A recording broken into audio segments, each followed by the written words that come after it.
అంచె దినాలను అంటే ఇప్పుడు మనం ఉంటున్న చివరి రోజులను గురించి దేవుని వాక్యంలో మనకు కొన్ని హెచ్చరికలు చేయబడ్డాయి.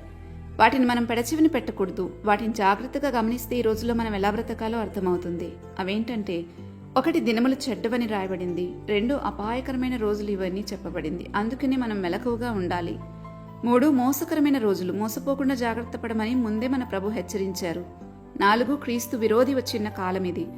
5 కరువులు, భూకంపాలు, యుద్ధాలు, ఆకాశపు శక్తులు కదిలించబడటం, ఆకాశపు జ్యోతుల యొక్క సూచనలు, వీటన్నిటి గురించి ప్రభు ముందే మనకి హెచ్చరించారు. కాబట్టి ఇవి జరుగుతున్నప్పుడు మనం కలవరపడకూడదు. 6 అక్రమం విస్తరించి ప్రేమ చల్లారిపోవడం. కానీ ఆ ప్రేమ మనలో చల్లారిపోకూడదు. ఎందుకంటే మనలో ప్రేమ అనే ఫలం కనబడకపోతే మన ప్రభు రాకడలో ఆయన మనల్ని చూసినప్పుడు నువ్వెవరు నేను ఎరుగను అని అంటారు. కాబట్టి చివరి వరకు మనలో ఉండవలసింది ప్రేమనే ఫలం.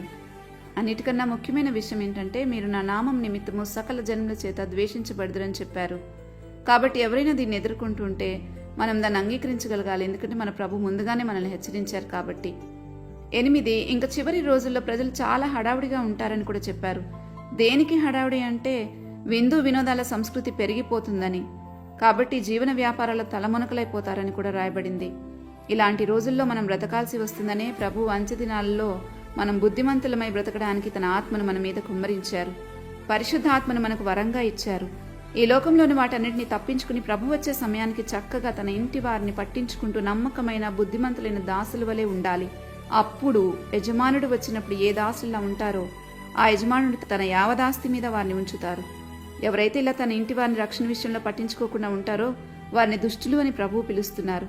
సమయం లేదు.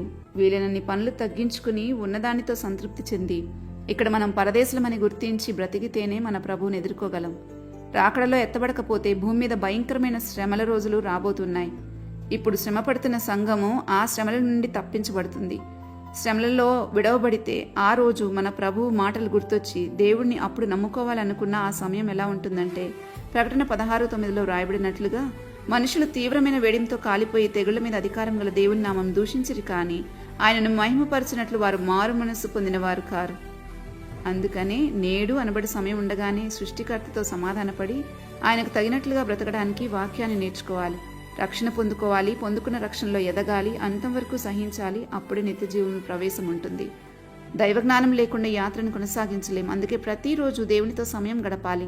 ప్రార్థన యందు, వాక్యమందు ఎడతెగకుండాలి. సాధారణ జీవితాలకు అలవాటు పడితే అప్పుడే మనం దేవునితో గడపడానికి సమయం దొరుకుతుంది.